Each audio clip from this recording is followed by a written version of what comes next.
जय राधा माधव कुंज बिहारी जय राधा माधव कुंज बिहारी हरे कृष्णा कृष्णा कृष्णा हरे हरे हरे राम राम राम हरे हरे हरे कृष्णा कृष्णा कृष्णा हरे हरे हरे राम राम राम हरे हरे हरे कृष्णा कृष्णा कृष्णा हरे हरे हरे राम राम राम हरे हरे हरे कृष्णा कृष्णा हरे हरे हरे राम राम राम हरे हरे हरे कृष्णा कृष्णा हरे हरे हरे राम राम हरे हरे हरे कृष्णा कृष्णा हरे हरे हरे राम राम हरे हरे हरे कृष्णा कृष्णा हरे हरे हरे राम राम हरे हरे हरे कृष्णा कृष्णा हरे हरे हरे राम राम हरे हरे जय राधा गोपीनाथ राधे राधे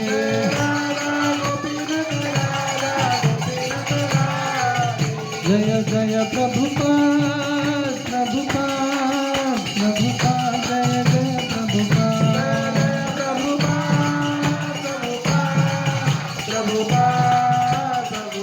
निताय गौर हरि बोल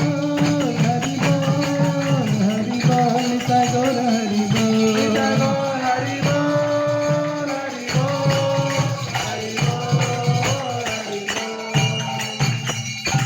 हरिनाम संकीर्तन की श्रील प्रभुपाद की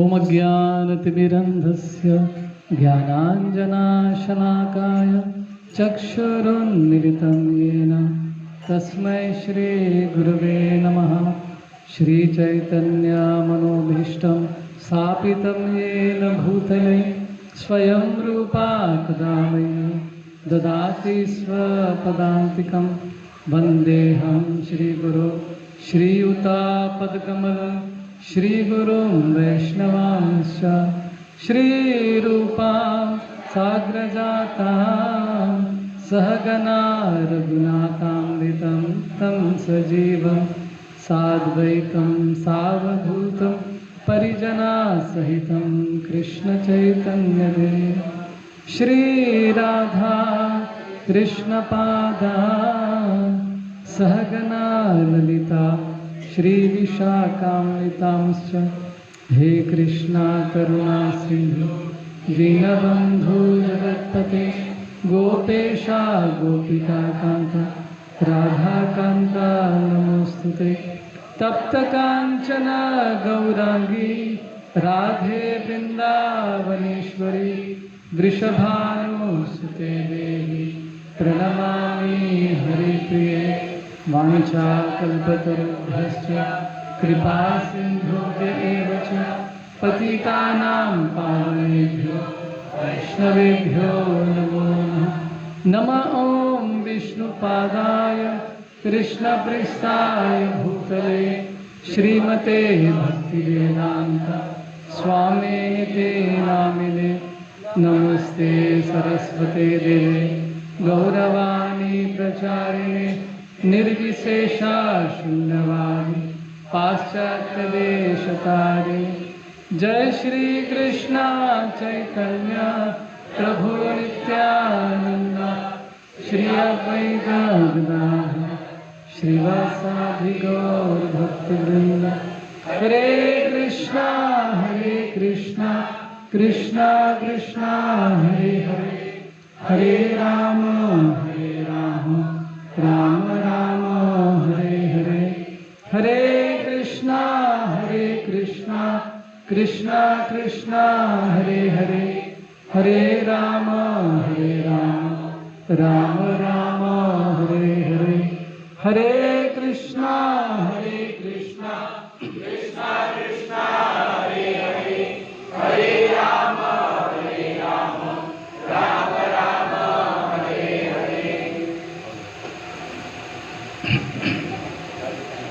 मूकं करोति वाचालं पंगुं लंघयते गिरिं यत्कृपातमहं वन्दे श्रीगुरुं दीनतारिणं श्रीचैतन्य ईश्वरम्।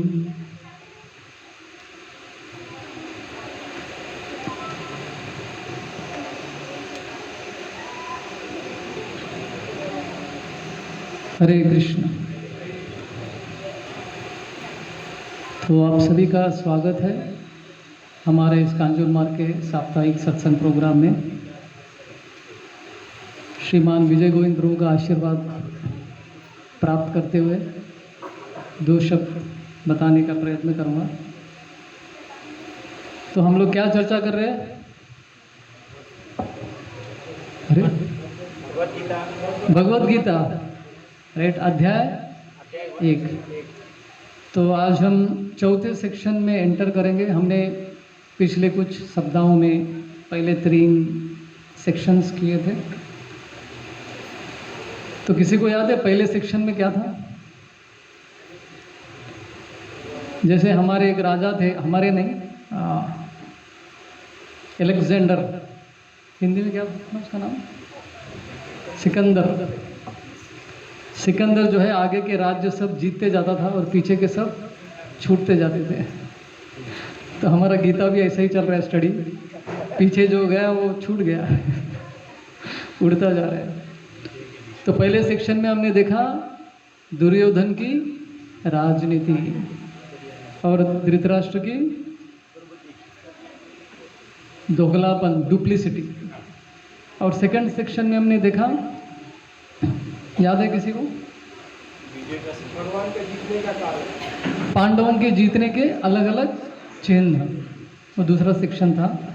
और तीसरा सेक्शन क्या, किसी को याद नहीं रहेगा ये। तीसरे सेक्शन में हमने देखा कि कैसे अर्जुन कंफ्यूज्ड हो गया था, समझ में नहीं आ रहा था उसको क्या किया जाए। तो आज के इस सत्र में हम लोग चर्चा करेंगे चौथे सेक्शन का, जिसमें अर्जुन लड़ाई नहीं करने की बहाने बताता है, राइट, बिविल्डर हो जाता है अर्जुन। सो भगवद गीता के इस लास्ट सेक्शन में हम लोग देखेंगे अर्जुन 4 कारण बताता है युद्ध क्यों नहीं करना चाहिए।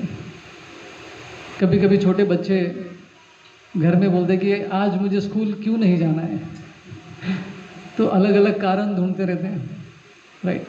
मुझे दांत दुख रहा है, मुझे पेट दुख रहा है, बहाने करते हैं कि नहीं, किसी तरह से बस स्कूल से छूटे। बस अलग अलग आइडियाज़ बच्चों को बहुत सारे आती हैं। तो यहाँ पे अर्जुन भी अलग अलग कारण दे रहे कि युद्ध क्यों नहीं मुझे करना चाहिए, राइट। लेकिन अर्जुन जो भी बता रहे सब शास्त्र के प्रमाणिक है, अलग अलग शास्त्र को कोट कर रहे हो। लेकिन वो 4 कारण इस भगवद गीता के लास्ट सेक्शन में बताते हैं और अगले चैप्टर में और एक, टोटल 5 रीजंस, कारण अर्जुन बताते हैं। आवाज़ ठीक से आ रहा है? गूंज तो नहीं रहा है ना? तो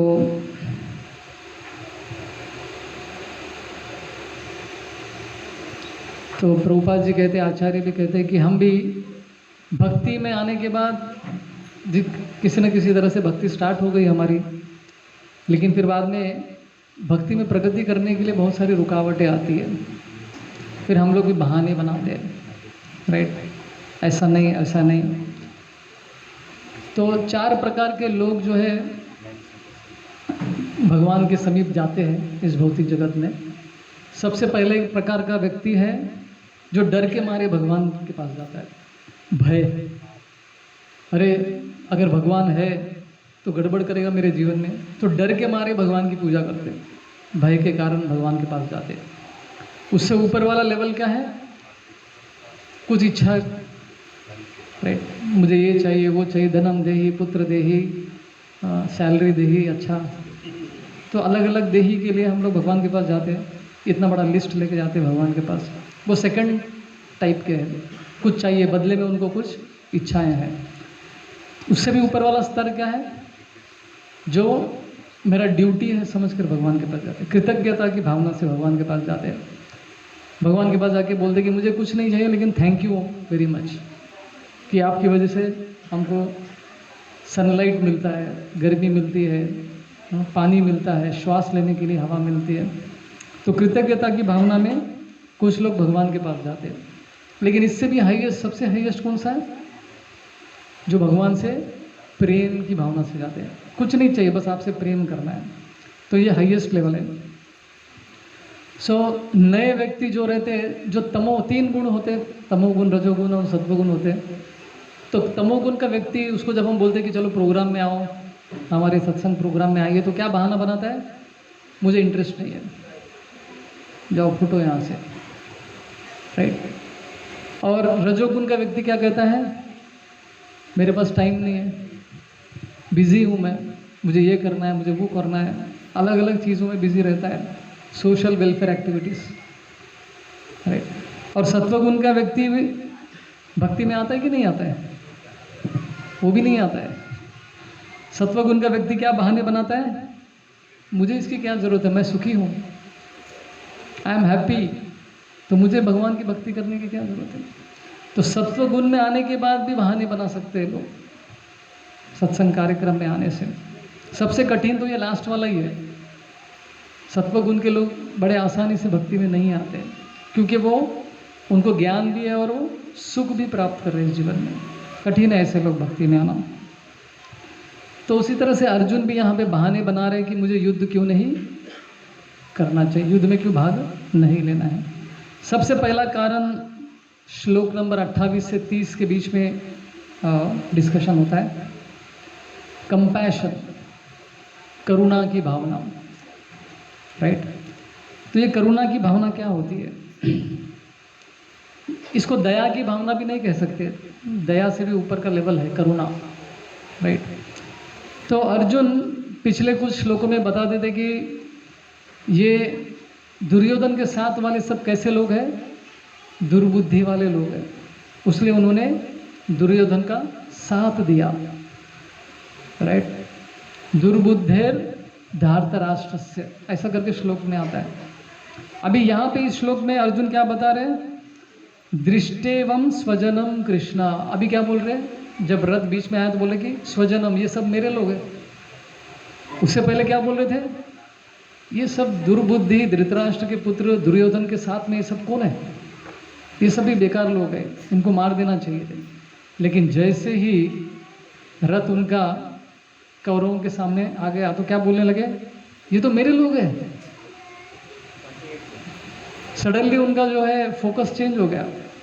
अभी तक वो सोच रहे थे कि ये तो दुर्बुद्धि लोग हैं, इनको मारना चाहिए। जैसे ही रथ अपने लोगों के सामने आ गया, ये तो मेरे अपने हैं, इनको कैसे मैं मार सकता हूँ। अरे तो उनके मन में करुणा की भावना इतनी हो गई थी कि मैं कैसे इनको मार सकता हूँ, राइट। तो ये एक कारण देते कि मेरे अपनों को मैं कैसे मार सकता हूँ, करुणा, कंपैशन दिखाना, राइट। तो चैतन्य चरण प्रभु बहुत अच्छे से कहते हैं, प्रत्यक्ष जब उन्होंने अपने सामने कौरवों के आर्मी को देखा, तो पीछे जो उनको डिसीजन लिया था पहले कि हमको लड़ाई करनी थी, उसको साइड में कर दिया, और सामने जैसे ही सीन देखा उनका इरादा बदल गया, राइट। कभी कभी हम लोग बहुत सारा भागवतम वगैरह, भगवत गीता रेगुलरली पढ़ते हैं, ज्ञान प्राप्त करते हैं, लेकिन जैसे ही प्रॉब्लम हमारे सामने आता है उसको देख के ठंडे पड़ जाते हैं हम, बोला नहीं ये तो मुश्किल है, राइट। सेम अर्जुन के साथ भी ऐसे हुआ। तो प्रत्यक्ष 3 प्रकार के प्रमाण होते हैं, प्रत्यक्ष प्रमाण, अनुमान प्रमाण और शब्द प्रमाण। प्रत्यक्ष मतलब जो हम लोग देख रहे हैं उसी को सच मानते हैं। आप में से कितने लोग विश्वास करते हैं कि हम जो भी देखते हैं वो सच होता है? जो भी हम अपने इंद्रियों द्वारा ज्ञान प्राप्त करते हैं वो हमेशा सच होगा? आप में से कितने लोग मानते हैं ऐसा? आप सबका भक्ति शास्त्री हो गया ऐसा लग रहा है। लगता है डायरेक्ट प्रसादम ले लेते हैं हम लोग। क्लास की ज़रूरत नहीं है, क्योंकि हम जो भी देखते हैं उसमें गलतियां हो सकती हैं। क्यों? मनुष्य के अंदर 4 कमियां होती है, डिफेक्ट्स होती है। वो क्या है? गलती करने की हमारा ये होता है, प्रवृत्ति होती है। दूसरा है हमारे इंद्रिय परफेक्ट नहीं है। तीसरा है हम भ्रमित हो सकते हैं। चौथा, हमको चीटिंग करने की आदत होती है। राइट? तो ऐसे 4 अवगुणों के साथ, कमियों के साथ हम कभी भी ज्ञान प्राप्त नहीं कर पाए। सबसे बेस्ट मेथड क्या है? शब्द प्रमाण, जो हमारे शास्त्र कह रहे हैं। शास्त्र में लिखा है, बस उसको मानना है। अभी चर्चा चंद्रयान की चल रही है कि नहीं? चंद्रयान की चर्चा चल रही है कि ये लोग सच में चांद पे गए हैं कि नहीं, ये प्रश्न है। ये प्रश्न किसको आ रहा है? इस्कॉन के भक्तों को आ रहा है। बाकी दुनिया तो सेलिब्रेट कर रहा है, लेकिन इस्कॉन के भक्त बोल रहे अरे मरने के बाद कोई चांद पे जा सकता है, ऐसे ये कैसे मशीन चला गया? मशीन भी नहीं जा सकता है। राइट? किसी अन्य ग्रह पे हम कैसे जा सकते हैं? तो ये दोनों के बीच में संघर्ष चल रहा है अभी। तो क्या करना चाहिए हमको? नहीं, ऐसे टाइम पे शब्द प्रमाण अपने लिए है, लेकिन दुनिया के सामने हाँ बहुत अच्छा किया। कंग्रेचुलेट करना चाहिए उनको। राइट? कहीं तो गए हैं, कहाँ गए मालूम नहीं, दिखने में तो सब बंजर भूमि लग रहा है, लेकिन कहीं तो गए हैं। तो सारी दुनिया सेलिब्रेट कर रही है, तो ठीक है, करने दो। लेकिन हमको पता है कि शास्त्र में क्या लिखा है। शास्त्र में लिखा है कि चांद चंद्र जो है बहुत दूर है, पृथ्वी से बहुत करोड़ों करोड़ों करोड़ों मील दूर है। ऐसा अपने शास्त्र में बताया गया है। तो हमारे एक भक्त ने अच्छे से इसका पर्सपेक्टिव दिया है। तो वो कहते हैं कि जैसे हमारा शरीर सूक्ष्म और स्थूल शरीर से बना हुआ है, तो स्थूल शरीर जो है हमको दिखता है, जो पंच महाभूतों से बना हुआ है। सूक्ष्म शरीर को हम देख सकते हैं क्या? नहीं देख सकते। उसी तरह से अपना ब्रह्मांड में भी ये 2 एलिमेंट्स हैं, स्थूल और सूक्ष्म। स्थूल वाला चीज़ हम देख सकते हैं, लेकिन सूक्ष्म वाला चीज़ हमें नहीं देख सकते। तो उसी तरह से ब्रह्मांड में बहुत सारे ऐसी जगह है जो सूक्ष्म है, जिसे हम देख नहीं पाएंगे। एक्सेस डिनाइड बोलते हैं ना कंप्यूटर में, तो हमको एक्सेस नहीं है उसको, मनुष्यों को। राइट? तो अर्जुन का देखो एक नज़रिया पूरा बदल गया जैसे वो कुरुसेना के सामने आ गए। पहले उन्होंने डिसाइड किया था कि हमको युद्ध करना है, युद्ध में भाग लेना है, लेकिन जैसे कुरु आर्मी के सामने आ गए वो उनका फोकस बदल गया। राइट? प्रत्यक्ष प्रमाण पे उन्होंने ज़्यादा विश्वास कर लिया।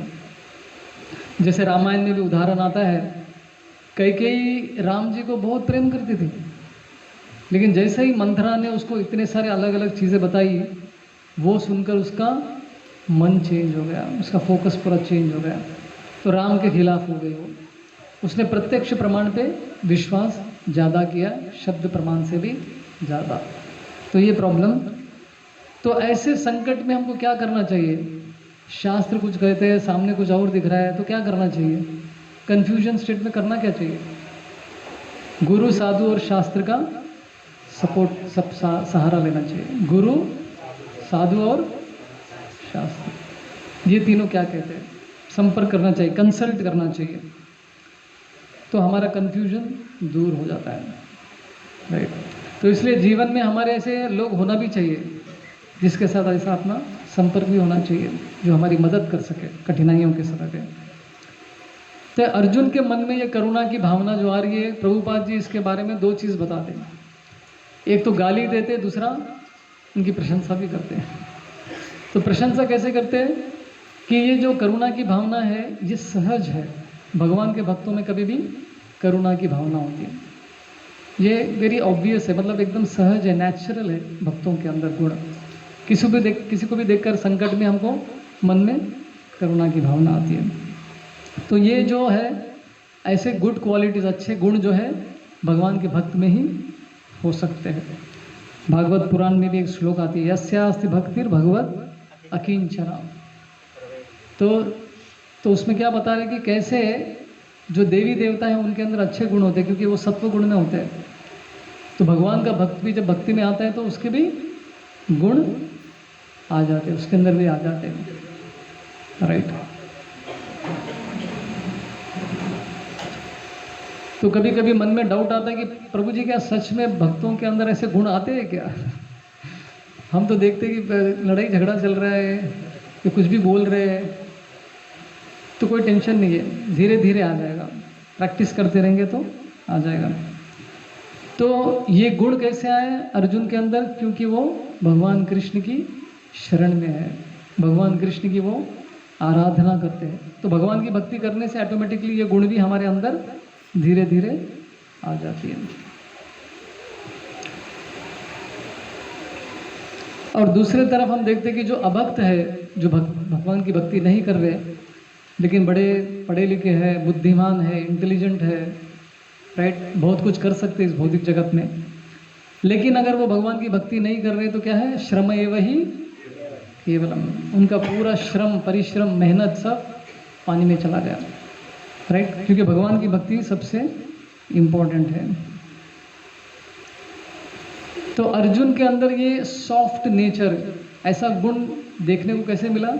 क्योंकि जैसे वो बीच में उन्होंने देखा कि सामने इतने सारे लोग हैं, अपने यहाँ पे भी इतने सारे लोग, सब मर जाएंगे, तो वो चिंतित थे कि भाई हमारी वजह से इतने सारे लोगों की मृत्यु हो जाएगी। तो ये चिंता से ये उनके अंदर ये करुणा की भावना बाहर आ रही थी। तो हम जब भी कोई भक्त को देखते हैं कि भक्त के अंदर दो तरह के गुण देखना चाहिए, एक तो है मुख्य गुण, दूसरा गौण गुण। गौण गुण मतलब वो व्यक्ति एकदम ईमानदार है, कभी झूठ नहीं बोलता है, सबके साथ अच्छा व्यवहार करता है, राइट, और ऐसे बहुत सारे उसके अंदर गुण देखने को मिलता है, वो उसको गौण गुण कहते हैं, सेकेंडरी क्वालिटीज़। लेकिन प्राइमरी क्वालिटीज़, मुख्य गुण क्या होते हैं? कि वो व्यक्ति भगवान का कितना शरण लिया है, भगवान को कितना उसने सरेंडर किया, ये मुख्य गुण होता है, राइट। कभी कभी हम लोग बाहरी गुण को देख के हम समझते हैं कि यह व्यक्ति बहुत एडवांस्ड है, लेकिन सबसे इम्पोर्टेंट क्या होता है? भगवान की शरण इसने कितनी ली है, कितना भगवान का श्रवण करता है और कीर्तन करता है। ये मेन क्वालिटीज हमको भक्तों में देखना चाहिए, राइट। जैसे उदाहरण के रूप में LTTE करके सुना है क्या? लिबरेशन ऑफ तमिल ईलम, ऐसा कुछ, liberation tigers and Tamil Eelam, ऐसा कुछ तो है ना, एक पूरा ऑर्गेनाइजेशन है, श्रीलंका का ऑर्गेनाइजेशन है। तो ये बहुत ही खतरनाक लोग हैं, ये LTTE के लोग जो होते हैं ना, शायद इन्होंने ही वो राजीव गांधी को मारा था उस टाइम पे। तो LTTE के लोग जो है बहुत ही डेंजरस होते हैं और एक पूरा टेररिस्ट ग्रुप के जैसा ही है वो। लेकिन इनके जो प्रिंसिपल्स है क्या है? 4 नियम पालन करते हो, मांस मच्छी नहीं खाते, दारू नहीं पीते, अवैध संबंध भी नहीं है। तो ये सब रूल्स फॉलो करते, लेकिन काम क्या कर रहे हैं? लोगों को उड़ाने का काम कर रहे हैं। तो ये गुण बहुत सारे लोगों के अंदर हो सकता है, लेकिन अगर वो व्यक्ति भगवान की भक्ति नहीं कर रहा है तो वो वेस्ट है, उसका कोई मतलब ही नहीं होता है। सरेंडर मतलब क्या होता है? जैसे मुझे याद है पहली बार जब मैं इस्कॉन के मंदिर में गया था हैदराबाद में, तो जैसे भगवान का पट खुला, कर्टन खुला, तो सब लोग हाथ ऊपर करने लगे। तो मैं कंफ्यूज हो गया कि हाथ ऊपर क्यों कर रहे सब लोग? जैसे चोर पुलिस के सामने आते हैं कि ऐसा करता है ना, हैंड्स अप, सरेंडर। तो मैं बहुत ही शॉक हो गया पहली बार जब देखा था।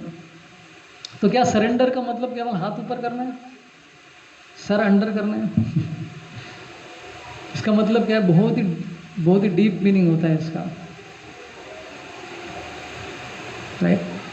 तो सरेंडर का मतलब 6 चीज़ें, लेकिन उसमें हम लोग 2 चीज़ पे हम लोग फोकस करेंगे। सबसे पहले इंपॉर्टेंट क्या है? सरेंडर। अब भगवान की शरण कितना लिया है आपने, उसका इंडिकेशन कैसे मिलता है, उसका साइन क्या है? अनुकूल्यस्य संकल्प। अनुकूल्यस्य संकल्प मतलब मुझे भगवान की भक्ति में जो भी अनुकूल्य है, जो भी अच्छा है, उसको फॉलो करो। अभी आप लोग बताइए भगवान की भक्ति के लिए क्या क्या अच्छी चीज़ें होती है, अनुकूल चीज़ें क्या होती है? सवेरे उठ के जप करना, राइट, दिन भर नहीं खींचने का उसको, राइट। जैसे गीता में कृष्ण कहते हैं कि सततम कीर्तयन्तु माम, राइट, कीर्तनिया सदा हरि।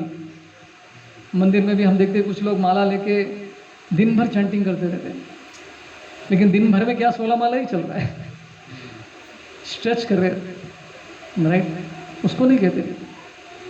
अनुकूल जैसे संकल्प मतलब बाहर की चीज़ें नहीं खाने का, ठेले पे कुछ दिखे तो चलो खा लेते हैं और उसको हाथ में लेके ओम विष्णु अंदर डाल लेते हैं जो भी है भगवान को ऑफर करके खाते हैं हम लोग। लेकिन अनुकूल जैसे संकल्प मतलब जितना हो सके उतना घर में बना के भगवान को ऑफर करके खाना। इमरजेंसी में बाहर खा सकते हैं, लेकिन जितना हो सके उतना घर का खाना, भगवान को लगाया भोग। हर वीक हो सके तो मंदिर जाना या फिर साप्ताहिक प्रोग्राम में आना। तो जो भी अनुकूल चीज़ें भक्ति में वो सब चीज़ें करना। अनुकूल से संकल्प मतलब क्या है? डिटर्मिनेशन के साथ।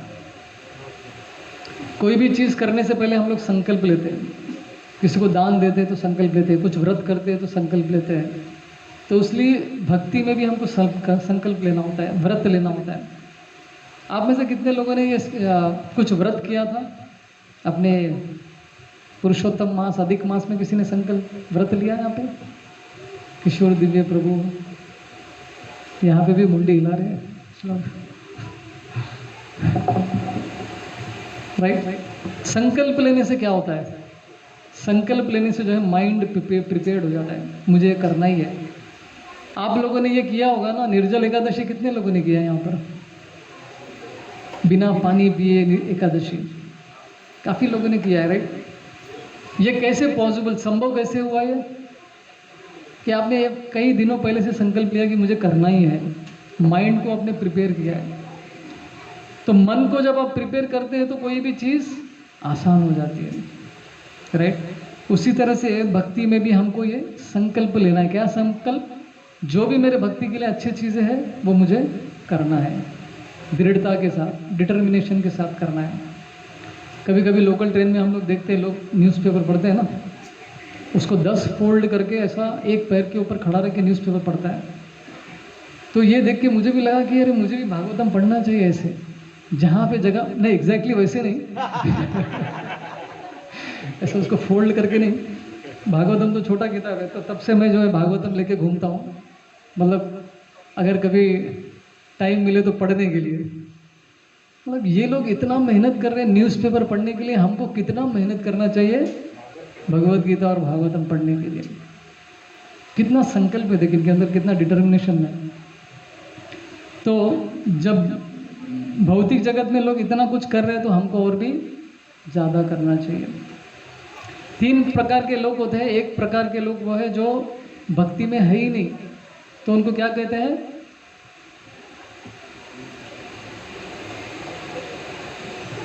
तो बहुत सारे लोग बाहर खड़े हैं, भक्तों से निवेदन है कि आप जितना हो सके उतना सामने आ जाइएगा प्लीज़। थोड़ा तकलीफ होगा लेकिन आप आएंगे तो दूसरों को भी मौका मिलेगा बैठने के लिए।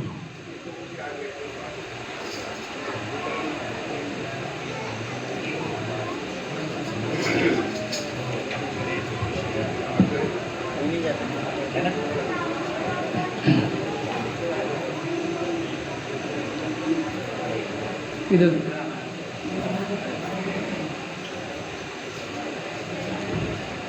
हरे कृष्णा, धन्यवाद आप सबका। तो एक प्रकार के लोग वो होते हैं जिनको भक्ति के बारे में बिल्कुल पता नहीं। ये कौन है? अनफॉर्चुनेट, इनका भाग्य, दुर्भाग्य लोग हैं, उनका भाग्य ही नहीं है। और दूसरे तरह के लोग हैं जो भक्ति में आते हैं, वो कौन है? भाग्यवान, भक्ति भी कर रहे हैं अच्छे से। और तीसरे प्रकार के लोग वो हैं जो सबसे ज़्यादा दुर्भाग्य है। ये कौन है? ये हम में से बहुत सारे लोग हैं यहाँ पे। कौन सा कैटेगरी है? जो भक्ति के बारे में ज्ञान है, सब कुछ मालूम है, फिर भी करते नहीं है। तो सबसे ज़्यादा दुर्भाग्य ऐसे लोगों को होता है। Fortunate, unfortunate, fortunate, most unfortunate. सब जानते हैं फिर भी भक्ति करने की इच्छा ही नहीं होती है। तो ऐसे कैटेगरी में हमको कभी नहीं जाना है। तो जैसे हम कोई भी इलेक्ट्रॉनिक गैजेट लेते हैं तो उसके साथ दो चीज़ें होती है, इससे कैसे क्या करना चाहिए और क्या नहीं करना चाहिए। तो उसी तरह से शास्त्र में भी ये दो चीज़ें लिखी है, जीवन में क्या करना है, जीवन में क्या नहीं करना। तो भक्ति में भी क्या करना चाहिए, क्या नहीं करना चाहिए, क्लियरली दिया है, राइट। तो क्या नहीं करना चाहिए, प्रतिकूल्यस्य वर्जनम। जो भक्ति के प्रतिकूल है, हाँ, जो अपने भक्ति के आड़े आता है, वो चीज़ें हमको बिल्कुल नहीं करना है। तो भक्ति उपदेशामृत में रूप गोस्वामी कहते हैं एक ऐसा चीज़ है जो दोनों में भी उन्होंने दिया है, अनुकूल्य से संकल्प में भी दिया है और प्रतिकूल्य से वर्जनम में भी दिया है, दोनों में भी कॉमन है। वो क्या है, असत्संग। असत्संग यही वैष्णव आचार, मतलब गलत लोगों का संग नहीं करना है, दोनों में दिया है वो, बहुत इम्पोर्टेंट है। तो आज के ज़माने में सबसे बड़ा असत्संग क्या है, मोबाइल फ़ोन। बहुत सारे बोलते प्रभु जी इसमें भागवतम पढ़ सकते हैं, प्रभु जी इसमें हम कीर्तन सुन सकते हैं, इसमें लेक्चर भी सुन सकते हैं, लेकिन कौन सुन रहा है, राइट। ये प्रश्न हमको देखो, ये वस्तु बहुत अच्छा है अगर इसे अच्छे से उपयोग करेंगे तो, नहीं तो ये हमारा जीवन नष्ट भी कर सकता है, राइट। तो अनुकूल्य से संकल्प, प्रतिकूल्य से वर्जनम, ये भक्ति के डूस और डोंट्स है, क्या करना है क्या नहीं करना है। तो अभी इस 29वें श्लोक में अर्जुन क्या दिखा रहे हैं, उनके कुछ सिम्टम्स दिख रहे हैं, चिन्ह दिख रहे शरीर पे, टेंशन में आ गया, राइट, भय के कारण। तो प्रभुपाद जी कहते हैं कि आप में कितने लोगों को भय हुआ है जीवन में। माताएं सब स्ट्रांग लग रही है, कोई हाथ ही नहीं। ऐसा कोई भी नहीं रहेगा, नहीं, सबको कुछ ना कुछ भय तो था ही। बचपन में क्या है, अंधेरे रूम में जाने से बच्चा डरता है, अरे बचपन से चालू होता है, अंधेरे रूम में जाने से एकदम डर जाता है। हमारे एक डिवोटी के पुत्र है, वो मुझे कुछ दिन पहले ही बता रहे थे, मेरा पुत्र जब अंधेरे रूम में जाता है तो क्या करता है, हरि बोल हरे कृष्णा बोलते हुए अंदर घुस जाता है। तो उसको किसी ने बताया नहीं, बस वो खुद कर रहा है वैसा, मतलब उसको लगा कि कृष्ण जो है बचा लेंगे मेरे को करके। मुझे भी डर लगता था बचपन में, अंधेरे रूम में जाने से, एकदम कोई नहीं है तो डर लगता है। तो भय होता है तो उसके कुछ चिन्ह होते हैं, हाथ ठंडे पड़ जाते। किसी को हुआ ऐसा, डर के मारे हाथ ठंडे पड़ गए। बच्चों को एग्जाम से पहले हाथ ठंडे पड़ जाते हैं, पढ़ते हैं ना, इसको नहीं पड़ता है, राइट। पसीना भी छूटता है कभी कभी, एसी में बैठे हैं लेकिन फिर भी पसीना छूट रहा है, किसकी वजह से, भय के कारण, एग्जामिनेशन फीवर, राइट। तो यहाँ पे अर्जुन के साथ भी यही हो रहा है। क्या हो रहा था उनके यहाँ, शरीर ठंडा पड़ गया, उनके बाल खड़े हो गए डर के मारे, शरीर के बाल, गला बैठ गया, आवाज़ ही नहीं निकल रही है उनके, राइट, और कांपने लगे वो, ट्रेम्बलिंग। तो इस तरह के चिन्ह दिखाई दे रहे थे अर्जुन में। तो अर्जुन का भय क्या था, इनके साथ युद्ध करूंगा तो मेरे अपने मर जाएंगे, उनका शरीर नष्ट हो जाएगा।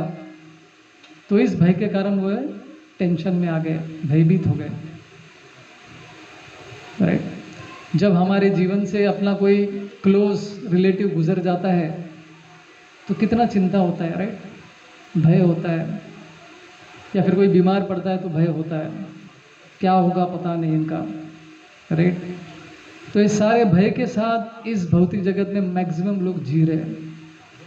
लेकिन फिर भी जब आप पूछेंगे आप कैसे हो तो क्या बोलते हैं, आई एम फाइन। भय दिखाते नहीं है, सबको दिखाना भी नहीं चाहिए, लेकिन अंदर कितना भय है भगवान ही जानता है। हाउ आर यू बोले तो आई एम फाइन बोलते, बाय डिफॉल्ट, मतलब यही आंसर निकलेगा मैक्सिमम लोगों के अंदर से। लेकिन अंदर जो भय है उनको ही पता होता है। तो अर्जुन भी जो है तो दो प्रकार के ये सिम्टम्स दो स्थिति में आती है, एक तो भय के कारण, दूसरा स्पिरिचुअल एक्सटेसी में भी ये चिन्ह आते हैं। आंखों से आंसू निकलते हैं, रोंगटे खड़े हो जाते हैं, हाथ कांपने लगते, गला बैठ जाता है। तो ये सब भक्ति में भी होता है। बहुत अच्छे से भक्ति करेंगे तो ये सब चिन्ह दिखाई देगा। और क्या हो रहा है, अर्जुन के हाथ से गांडीव छूट रहा है। डर के मारे हाथ से किताब छूट जाता है ना बच्चों का पढ़ाई करने से डर लगता है, हाथ से किताब ही छूट जाता है, मेरे से नहीं होगा। तो अर्जुन के हाथ से क्या हो रहा है, गांडीव छूट रहा है। तो अर्जुन का एक स्टोरी आता है। अर्जुन ने शपथ लिया था कि मैं जो भी मुझे चैलेंज करेगा तो मैं अपना गांडीव से उसका वध करूंगा। जो भी मुझे चुनौती देगा और बोलेगा कि तुम्हारा गांडीव तो बेकार है, तो उसको मैं चैलेंज करूंगा, ऐसा उन्होंने शपथ लिया था। तो एक बार युद्ध के टाइम में क्या हो रहा था, कर्ण और युधिष्ठिर का युद्ध चल रहा था। तो कर्ण ने युधिष्ठिर को बहुत बुरी तरह से घायल कर दिया था, लेकिन मारते मारते उन्होंने छोड़ दिया, चलो मैं आपको छोड़ देता हूँ। कर्ण ने प्रण लिया था ना कि मैं अर्जुन को छोड़ के बाकी सबको छोड़ दूंगा, नहीं मारूंगा, अर्जुन को ही केवल मारूंगा। तो युधिष्ठिर महाराज बुरी तरह से घायल होकर अपने शिविर में चले गए। तो अर्जुन को पता चला कि ऐसा मेरे भाई जो है वो ये हो गए, घायल हो गए। तो अर्जुन अपने बड़े भाई से मिलने के लिए उनके शिविर में गए। तो जैसे युधिष्ठिर ने अर्जुन को देखा तो सबसे पहले युधिष्ठिर ने क्या पूछा उनसे, अर्जुन क्या तुमने कर्ण को मार दिया? तो अर्जुन बोलता है नहीं, मैं कर्ण से लड़के नहीं आ रहा हूँ, मैंने सुना कि आप घायल हो गए तो आपको देखने के लिए आ रहा हूँ। तो युधिष्ठिर बोलता है तुम्हारा धिक्कार है तुम्हारे गांडीव पर, अगर तुम मेरे भाई होते तो पहले उसका वध करके मेरे पास आते। ऐसा करके जो है युधिष्ठिर अर्जुन को चुनौती देते और बोलते कि तुम्हारा गांडीव बेकार है। तो अर्जुन को तो गुस्सा आ गया, उसने तो शपथ लिया कि जो भी ऐसा बोलेगा मैं उसको मार दूंगा। अभी अर्जुन जो मारने के लिए सिद्ध हो गया भाई को। देखो क्षत्रिय की लीलाएं कैसी होती है। अभी भगवान कृष्ण तो अंतर्यामी है, पता चल गया, प्रत्यक्ष हो गए, वहां पे प्रकट हो गए। अरे रुको रुको रुको, क्या कर रहे हो? अरे बड़े भाई को क्यों मार रहे हो? तो सब शांत हो जाते हैं कृष्ण को देखकर। तो अर्जुन बोलता है देखो मैंने शपथ लिया कि जो भी चुनौती देगा मेरे गांडी को मैं उसको मार दूंगा, चाहे वो मेरा भाई क्यों ना हो। बोले रुको, ठीक है तुमने ऐसा शपथ लिया ना, ठीक है। किसी व्यक्ति को अगर मारना है तो क्या करना चाहिए, स्पेशली क्षत्रिय है तो उसका अपमान करना चाहिए। भगवत गीता 2nd अध्याय में आता है, इंसल्ट करो उसको, गाली दो, जितना बोले चाहे उतना गाली दो। तो अर्जुन जो है चालू हो जाता है माइक लेके, युधिष्ठिर को गाली देता है, तुम्हारी वजह से सब युद्ध हो रहा है, तुम्हारी वजह से द्रौपदी का अपहरण होने का वो लोग कर रहे थे, तुम्हारी वजह से क्या क्या प्रॉब्लम हमको नहीं हुआ, ऐसा करके गाली देने लगा। किसको? युधिष्ठिर महाराज को, अपने भाई को। लेकिन मन ही मन दुखी हो रहा था कि मैं क्या बोल रहा हूँ भाई को। फिर बाद में रुक जाता है और दुखी हो जाता है, अरे मैंने क्या कर दिया, अभी मैं जी नहीं सकता, मेरे भाई को इतना मैंने अपमान किया, मैं अभी आत्महत्या कर लूँगा। देखो कहाँ से कहाँ स्टोरी जा रही है। तो कृष्ण फिर से रोक दिया, रुको रुको, अरे तुमको युद्ध जीतना है, तुम लोग यहाँ पे आपस में सब करते रहेंगे तो युद्ध कौन जीतेगा। तो कृष्ण फिर और सलाह देते हैं, अगर किसी व्यक्ति को आत्महत्या करना है तो क्या करना चाहिए, खुद की तारीफ करनी चाहिए। याद रखिएगा, आप में से कोई अगर ऐसा करता है तो क्या है, वो आत्महत्या है। खुद की तारीफ कभी मत करो। दूसरों के सामने आप अपना बड़प्पन दिखाते हैं ना कभी कभी, मैं हूँ, मैं वो हूँ, मैं ऐसा कर सकता हूँ, ऐसा कर सकता हूँ, मतलब आत्महत्या कर रहे हैं हम लोग। तो फिर अर्जुन खुद की तारीफ करने लगते हैं, प्रशंसा करते हैं, तो फिर बाद में रुक जाते हैं। तो मामला इस तरह से ठंडा होता है। तो बोलने का ये मतलब ही, जो अर्जुन कभी गांडीव को छोड़े नहीं हाथ से, आज क्या हो रहा है, छूट रहा है, गांडीव उनके हाथों से फिसल कर नीचे गिर रहा है भय के कारण। भय में आदमी को समझता नहीं, कुछ नहीं कर पाता है, राइट। तो ये स्थिति अर्जुन को हो गई थी। तो प्रभुपाद जी बोलते हैं कि अर्जुन का ये जो करुणा की भावना है किस पर आधारित है, वो आधारित है अज्ञानता पर, अज्ञानता के पर आधारित है। भौतिक जीवन का स्तर क्या है उनका, भौतिक स्तर पे उनका जीवन का मतलब। तो प्रभुपाद जी बहुत गाली देते, अभी तक प्रशंसा कर रहे थे कि अर्जुन के अंदर ये जो गुण है ये तो भक्तों के अंदर होता है, अभी क्या बोल रहे हैं, इस तरह की करुणा तो बेकार है। अगर कोई व्यक्ति पानी में डूब रहा है, कपड़े वपड़े पहन के है और पानी में डूब रहा है, और आप इसके पीछे गए उसको हेल्प करने के लिए और उसका शर्ट लेकर आ गए, कोई मतलब है उसका? किसको बचाया आपने? उसके शर्ट को बचाया, वो आदमी तो चला गया। तो प्रभुपाद जी क्या बोल रहे हैं अर्जुन को, आपकी जो करुणा की भावना वो भौतिक स्तर पे है, आप लोगों के शरीर को बचाने का प्रयत्न करें लेकिन आत्मा को बचाना इंपॉर्टेंट है। आप विचार करें कि ये मर जाएंगे तो क्या होगा, राइट। लेकिन अर्जुन किसी को कब तक बचा सकते, हम किसी को कब तक बचा सकते बताइए, राइट। एक लिमिट तक कर सकते, उसके बाद आप सबको एक दिन तो मरना ही है। इसका ये मतलब नहीं कि हमको ट्राई नहीं करना है डॉक्टर के पास लेकर जाना है, लेकिन अपने हाथ में कुछ भी नहीं है, सब कुछ भगवान के हाथ में है। तो अब अर्जुन की जो करुणा की भावना है वो कैसी है, भौतिक स्तर पर है, मटेरियल प्लेटफॉर्म पर है। एक बार प्रभुपाद जी कार में जा रहे थे तो अचानक से उनके सामने कुछ दूसरे गाड़ियों का एक्सीडेंट हो गया, तो एक व्यक्ति मर गया। तो गाड़ी रुक गई थी प्रभुपाद की, शिष्यों ने रोक दिया, तारे कोई मर गया देखने के लिए। तो प्रभुपाद ने बोला कि गाड़ी आगे लेके चलो। अभी शिष्य सोच रहे थे प्रभुपाद के अंदर हृदय है कि नहीं, ये लोग मर गए, प्रभुपाद कुछ करुणा ही नहीं दिखा रहे, गाड़ी लेके आगे निकल गए। भक्त लोग ऐसा विचार करने लगे थे शिष्य।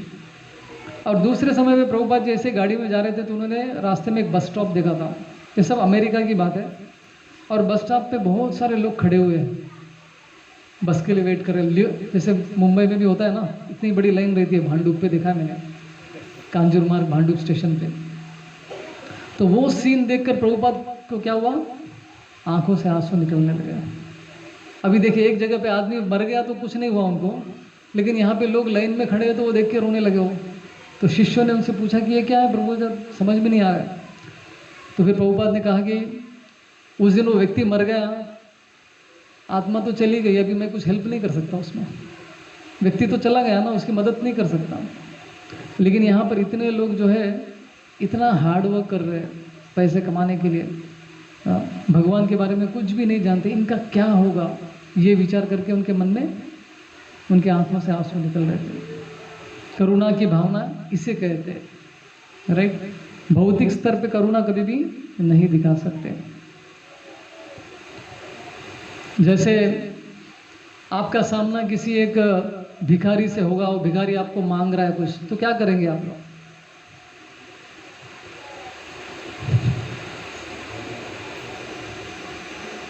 आप में से कितने लोग उसको दान देंगे, पैसा देंगे? सब लोग डर रहे कि मैं पहले उठाऊंगा तो मैं पकड़ा जाऊंगा कोई उठा ही नहीं रहा है, पैसे नहीं देते। क्या देते फिर? खाने के लिए कुछ नहीं, प्रसाद देना है। हाँ वही करेक्ट। तो भक्त लोग क्या करते हैं, लेकिन प्रसाद नहीं है आपके पास तो क्या करेंगे? कभी कभी देखता हूँ मैं, एक बार मैं बैठा था ट्रेन में, एक भिखारी आया था, मैं विचार, एक व्यक्ति था मतलब ज़्यादा हट्टा कट्टा था, उसको मैं दे नहीं रहा था। मेरे बगल में एक नॉन हिंदू व्यक्ति बैठा था, वो जेब में से 20 रुपये लेके मेरे सामने उसको दे रहा था दिखाने के लिए, तुम लोग तो बेकार हो, देखो मैं दे रहा हूँ दान। तो ऐसा लगता है कि लोग हमको निर्दयी समझते, करना क्या चाहिए, राइट। तो राधानाथ स्वामी महाराज कहते हैं कि आपको देने के लिए प्रसाद नहीं है तो ठीक है, 1-2 रुपये दे दो उसको, नहीं तो हृदय जो है कठोर हो जाएगा आपका। ऐसा व्यक्ति बेस्ट है प्रसाद कैरी करो। हमारे एक डिवोटी है, हम जब भी कभी मायापुर वृंदावन जाते हैं तो क्या करते थे, जैसे ट्रेन में बैठने से पहले 1 डज़न केला ले लेते थे और 1 डज़न केला भगवान को ऑफर करके साथ में रखते थे। जो भी भिखार है 1-1 केला निकाल के देते थे। ऐसा 1 डज़न का उनका दान हो जाता था प्रसाद के रूप में। तो एक तो हम करुणा दिखा सकते हैं भौतिक स्तर पे, दूसरा है आत्मा के स्तर पे, राइट। तो अर्जुन की ये जो करुणा की भावना थी वो कौन से स्तर पे थी? भौतिक स्तर पे थी, वो सभी लोगों के शरीर को बचाना चाहते थे, आत्मा के बारे में तो विचार ही नहीं कर रहे थे वो, राइट। एक बार हमारे मंदिर से जुड़े 8 डिवोटीज एक प्लेन क्रैश में मर गए। मुक्तिनाथ है ना, मुक्तिनाथ नेपाल में, तो वहाँ पे प्लेन्स चलती है, छोटे छोटे प्लेन्स रहती है, और प्लेन कहाँ चलती है, पहाड़ों के बीच में से, छोटा छोटा रास्ता रहता है, उसमें इसके बीच में से वो प्लेन को निकालते हैं, बहुत डेंजरस होता है। और सबको पता है कि बहुत सारे क्रैशेस हुए हैं वहाँ पे, फिर भी लोग चढ़ते हैं उसमें। तो उसमें हमारे मंदिर से कनेक्टेड 8 डिवोटी उस प्लेन क्रैश में गुजर गए, राइट। और एक साउथ इंडियन व्यक्ति था कोई, तो ये प्लेन चढ़ने से पहले उसने क्या किया, उनके लोग दूसरे प्लेन में चढ़ गए, उसने बोला कि नहीं, मुझे हरे कृष्णा डिवोटीज के साथ जाना है। इधर आया, वो भी मर गया बेचारा, राइट। तो उनकी मृत्यु, उसके अंदर हमारा एक ब्रह्मचारी भी था, हमारे मंदिर के एक ब्रह्मचारी भी थे जिनकी मृत्यु हो गई थी उसमें। तो उनकी लाशें आ गई, पहचानने को नहीं आ रहा था। उसमें से एक छोटी लड़की थी, तन्वी करके, फिल्म इंडस्ट्री में काम करती थी, छोटी बच्ची, रसना में आती थी, रसना करके एडवर्टाइजमेंट आता था, उसमें जो लड़की थी वो डिवोटी थी, तो वो लड़की भी उसमें थी, वो भी गुजर गई। तो उन सब की मृत्यु होने के बाद वहाँ पे सबकी लाशें बिछी हुई है, सब लोग परेशान है, ऐसा क्यों हुआ भक्तों के साथ, भक्तों के साथ ऐसा भगवान ने क्यों किया, इतना भक्ति ये लोग करते, इनकी मृत्यु इतनी भयानक रूप में क्यों हुआ। तो हमारे ब्रह्मचारी के डेड बॉडी को लेने के लिए हमारे मंदिर से 2 ब्रह्मचारी गए, गौर गोपाल प्रभु, राधा कुंड प्रभु, तो वो दोनों गए। तो वो जैसे गए तो सभी लोग जो उनके रिश्तेदार थे इनको घूरने लगे, उनके मन में द्वेष था। द्वेष क्यों था कि ऐसा कैसे किया आपके भगवान ने, इनकी मृत्यु इतनी भयानक रूप में क्यों हुई। तो उन बोल नहीं रहे थे, लेकिन ये प्रश्न समझ में आ रहे थे। तो हमारे ये 2 भक्त बोलने लगे कि बहुत कठिन स्थिति थी वहाँ पे। अभी उनको फिलॉसफी थोड़ी बोलेंगे वहाँ पर कि हम शरीर नहीं, हम आत्मा है, ऐसा थोड़ी बोलेंगे, क्योंकि सब लोग भावुक, इमोशनल थे वहाँ पर सभी लोग। ये लोग चुप बैठे रहे, कुछ नहीं बोले, बस बॉडी को लेकर आ गए। तो अच्छे लोगों के साथ बुरा क्यों होता है। तो राधानाथ स्वामी महाराज बाद में उन्होंने लेक्चर में, उसके बाद वो अमेरिका से आए सबको एड्रेस करने के लिए, ऐसा क्यों हुआ। तो उन्होंने बोला कि भगवान जो है अपने भक्तों की चेतना को बचाते हैं, शरीर को बचाएंगे नहीं बचाएंगे कोई गारंटी नहीं देंगे भगवान, राइट। हमने इस्कॉन से जुड़े ऐन्द्र प्रभु जिन्होंने 24 आवर कीर्तन स्टार्ट किया, उनकी मृत्यु कैसी हुई, सिलेंडर बस्ट होकर वो मर गए, बहुत ही भयंकर रूप से, बॉडी को पार्ट्स भी नहीं दिखे उनके। कमाल कृष्ण गोस्वामी महाराज एक्सीडेंट में मर गए। तो ऐसे भक्तों की मृत्यु इतने अलग अलग तरीके से होती है, तो समझने का कैसे। तो महाराज ने कहा कि भगवान गारंटी लेते हैं हमारी चेतना को बचाने के लिए, शरीर को बचाएंगे नहीं बचाएंगे उनकी इच्छा, राइट। ऐसा करके बताया था उन्होंने। तो अर्जुन यहाँ पे युद्ध नहीं करने का निश्चय करते, कारण क्या देते हैं, करुणा। हम कैसे मार सकते हैं इनको, इतने सारे लोगों को क्यों मारने का, क्योंकि हमको राज्य चाहिए इसलिए इतने सारे लोगों को क्यों मारने का। तो ऐसे उनके मन में करुणा की भावना जागृत हो गई है। लेकिन जब भी कोई क्षत्रिय को चैलेंज करता है 2 चीज़ों में, कोई युद्ध के लिए ललकारता है और दूसरा द्यूत क्रीड़ा में अगर कोई चैलेंज करता है, ये दोनों भी वो रिजेक्ट नहीं करते, उसको स्वीकारते, नकारते नहीं है। तो अर्जुन क्षत्रिय होते हुए भी वो क्या कर रहे हैं, मैं युद्ध नहीं लड़ूंगा, इस तरह के बहाने बना रहे थे। लेकिन प्रभुपाद बोलते कि अगर अर्जुन क्षत्रिय का रोल नहीं करेंगे तो क्या करेंगे, जंगल में जाके भिक्षा मांगेंगे। तो हमारे आचार्य क्या कहते हैं, अगर अर्जुन जंगल में जाता तो क्या करता, भिक्षा नहीं मांगता, वहाँ पे दूसरों के साथ लड़ाई करता। क्यों, क्योंकि क्षत्रिय का गुण ही होता है, एरिया चाहिए, मुझे मैनेज करना है, मुझे कंट्रोल करना है, राइट।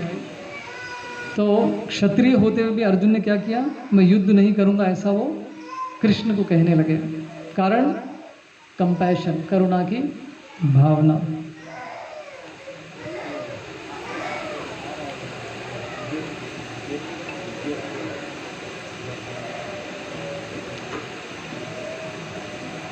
या जब वो कोई व्यक्ति बहुत ज़्यादा इमोशनल होता है तो क्या होता है, अपने आप पर कंट्रोल छूट जाता है और उसके फिजिकल बॉडी में, उसके शरीर में उसके चिन्ह भी दिखाई देने लगते हैं। तो सेम अर्जुन के साथ भी उनका संघर्ष कहाँ चल रहा था, अंदर चल रहा था, राइट। जैसे गीता में 4 अध्याय में हम लोग देखेंगे, भगवत गीता किसके लिए है, राज ऋषि के लिए, राइट। तो राज ऋषि शब्द में 2 चीजें आती है, एक क्या है राजा, दूसरा क्या है ऋषि। तो राजा क्या कर सकता है, अपने शत्रुओं पर विजय प्राप्त कर सकता है, और ऋषि क्या कर सकता है, वो भी अपने शत्रुओं पर विजय प्राप्त कर सकता है। लेकिन राजा कौन से शत्रु पर विजय प्राप्त कर सकता है, तो बाहरी रूप से आ रहा है, और ऋषि जो अंदर के शत्रु है, काम क्रोध लोभ मोह मद मत्सर्य, इस पर भी विजय पाना बहुत आवश्यक है। तो ये अंदरूनी जो संघर्ष है, युद्ध है, हम हर दिन करते हैं। ये संघर्ष किसके बीच में होता है, मन और बुद्धि के बीच में चलता है। मन कुछ और कहता है और बुद्धि कुछ और कहती है, दोनों के बीच में फाइट चलता रहता है। तो हर दिन हम लोग युद्ध में भाग ले रहे हैं, हर क्षण, ब्रदर, राइट। तो अर्जुन का प्रॉब्लम क्या हो गया, तो उसके अंदर की जो संघर्ष थी, जो उसके जो इमोशंस थे, भावनाएं थी, उसका इफेक्ट उसके शरीर पे हो रहा था। उसके हाथ काम पर थे, गांडी छूट रहा था।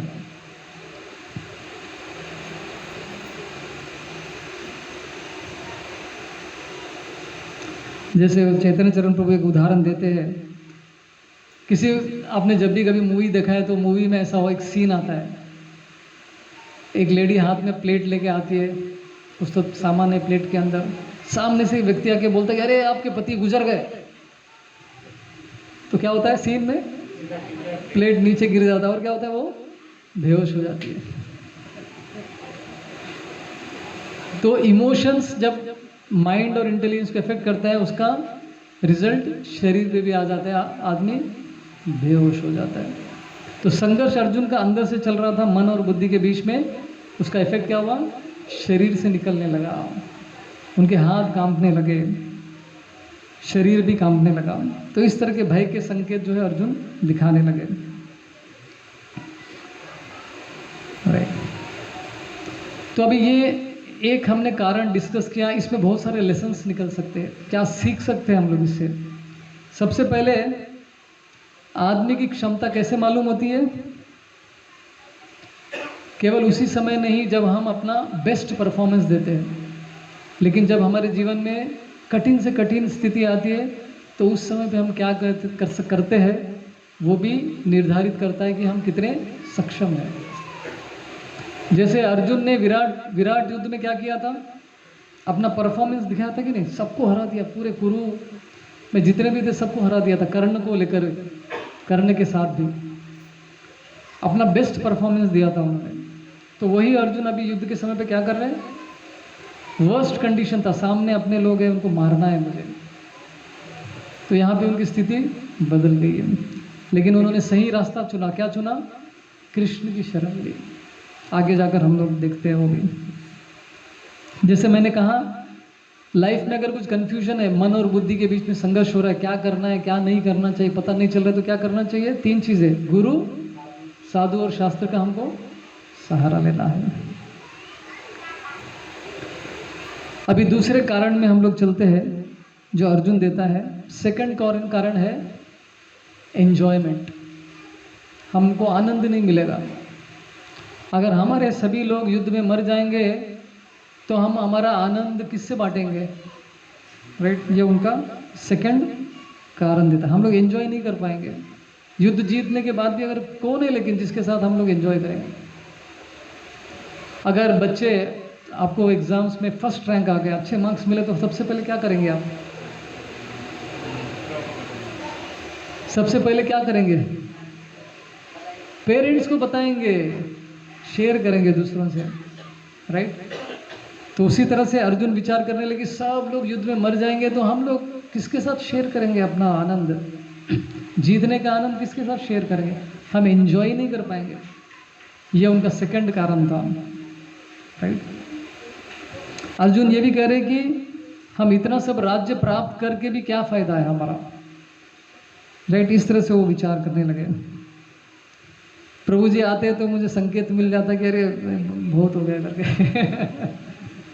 मजाक कर रहा है। तो अर्जुन ये भी कहते हैं कि अगर मुझे इस युद्ध के बदले में तीनों लोगों का स्वामित्व भी मिल जाए तो भी मैं युद्ध नहीं करूंगा। तो देखो इतना वैराग्य की भावना जो है अर्जुन दिखा रहे हैं। बदले में उनको अगर ये भूमि, अर्थ, पूरे वर्ल्ड का अगर राजा भी बना देंगे तो भी मुझे नहीं चाहिए। तो इतनी वैराग्य की भावना अर्जुन दिखा रहे थे। तो इस तरह से सेकंड कारण क्या है उनका? एंजॉयमेंट नहीं कर पाएंगे हम, युद्ध जीतने के बाद भी एंजॉय नहीं कर पाऊंगा, राइट। तो ये उनका दूसरा कारण था। और इन्हीं श्लोकों में अर्जुन कृष्ण को पुकारते हैं उनको एक नाम से, वो क्या है? गोविंदा। गोविंदा का मतलब क्या होता है?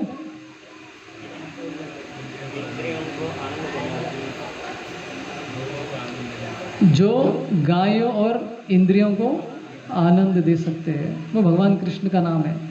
तो इनडायरेक्टली ये नाम लेकर अर्जुन क्या बोल रहे कृष्ण को? कृष्ण आप मुझे आनंद दो।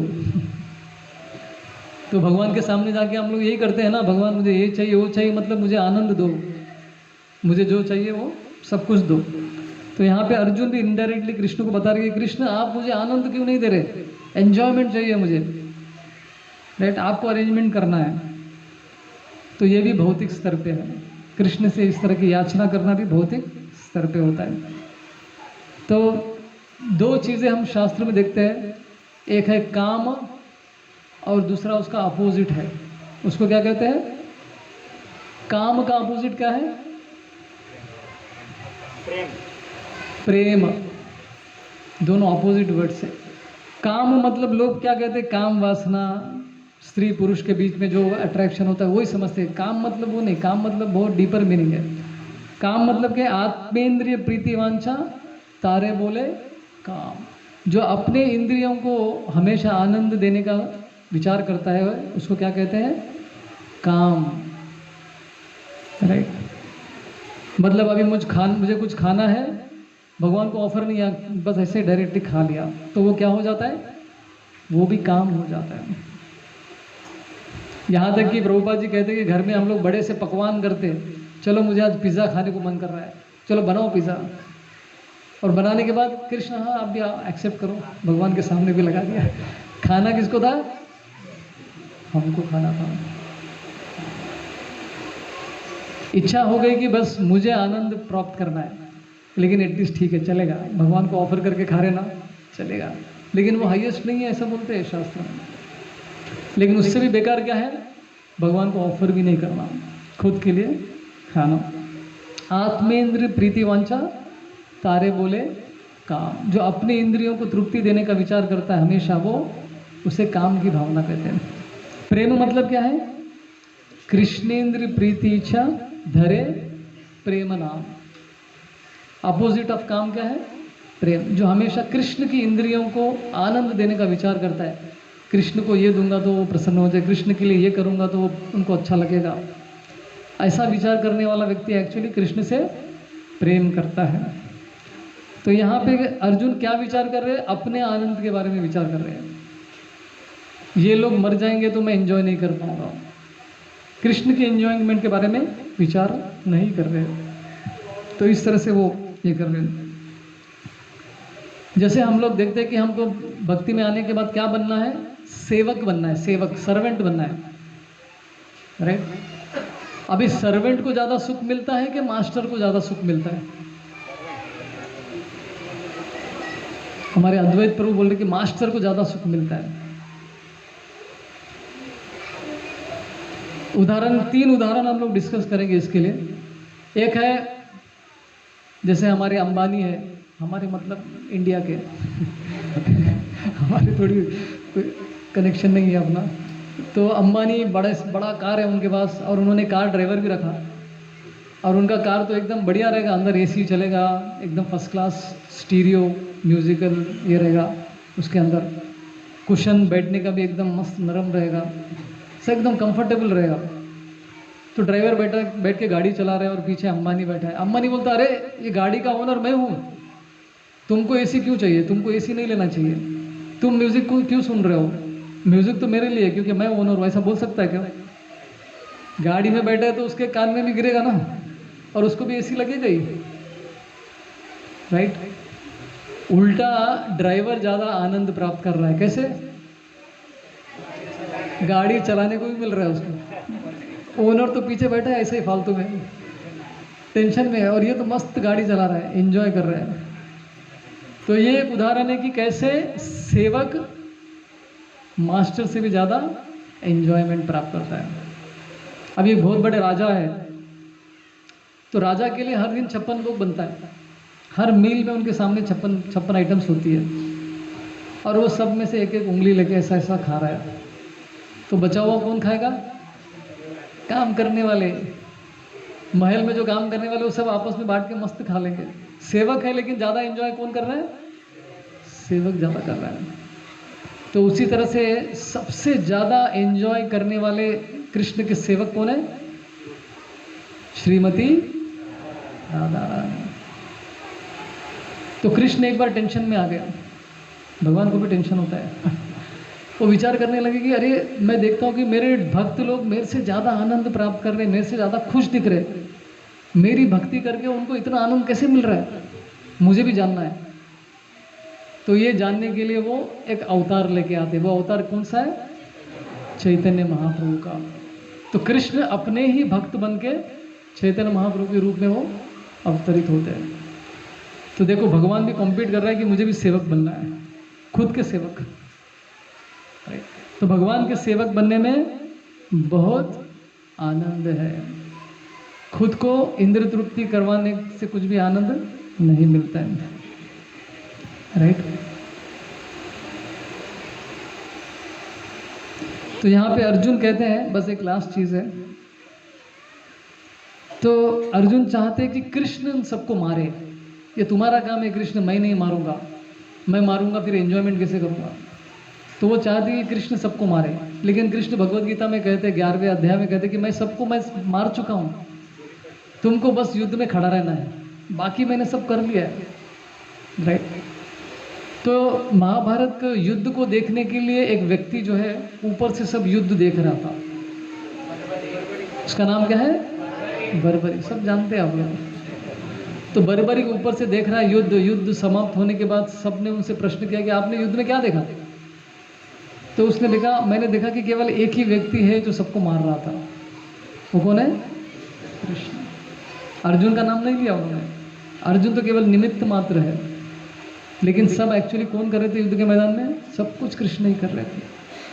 तो यहाँ पे अर्जुन भी चाहते थे कि कृष्ण सबको मारे, मैं बस ऐसे आराम से बैठूंगा, राइट? तो ये है सेकंड कारण जो अर्जुन दे रहे हैं कि मैं एंजॉयमेंट नहीं कर पाऊंगा। लेकिन असली एंजॉयमेंट क्या है? भगवान कृष्ण के इंद्रियों को एंजॉयमेंट देना ही असली एंजॉयमेंट है, उसमें हमको भी ज़्यादा आनंद मिलने वाला है। तो इस तरह से ये दो कारण हमने आज डिस्कस किया है। एक तो करुणा की भावना, दूसरा है एंजॉयमेंट का चीज़। बाकी तीन हम लोग अगले सप्ताह में डिस्कस करेंगे। हरे कृष्णा। किसी को कोई प्रश्न है?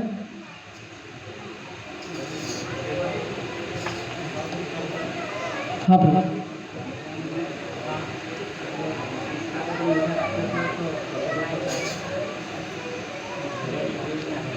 प्रभु जी बोल रहे कि पहले युगों में राक्षस लोग तो सभी जगह पे घूमते थे, नारद मुनि तो हर जगह पे घूमते, वैकुंठ लोग भी जाके आ सकते थे। तो ये स्पेशल रुकावट कलयुग में है। कलयुग के लोग जो है ना किसी भी चीज़ का गलत फायदा उठा सकते हैं। तो कलयुग के लोगों के लिए बहुत रिस्ट्रिक्शन है, हम लोग कुछ भी नहीं देख सकते, मेरू पर्वत भी नहीं देख सकते, नवग्रहों के अलावा और भी कुछ नहीं देख सकते, वो भी दूर से देख सकते।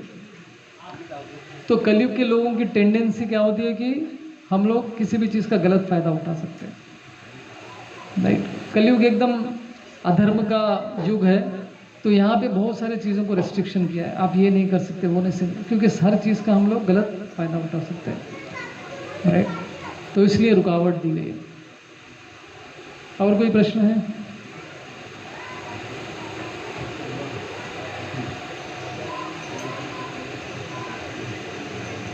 हरे कृष्णा। तो हम यहीं पे रोकते हैं। ग्रंथराज श्रीमद् भगवद गीता की